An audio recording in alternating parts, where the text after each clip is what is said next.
আইন ভাই, একটা কথা কই, কত একটা কই না, কত অনেক টেকো এলাই। যাই হোক, একটা বিষয় নিয়ে আলোচনা করব, সেটা হয়েছে গিয়া আমাদের সামাজিক অবস্থা।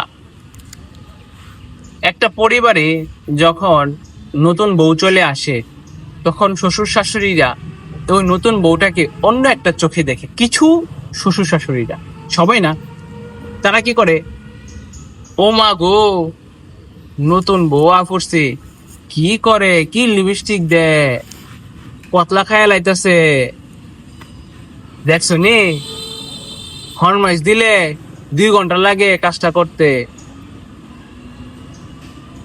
যদি আপনার কোনো ছেলে মেয়ে একটু পেছনের দিকে যায়, যখন আপনার ঘরে একটা আপনার মেয়ে নিজে গর্ভধারণ করেছেন, ওই মেয়ে যখন একটা ভুল কাজ করে, তখন আপনি কি করেন, মা এটা এইভাবে না, ওইটা ওইভাবে কর। আর সে যদি কাজটা নাও করে, আপনারা কিছু করেন না।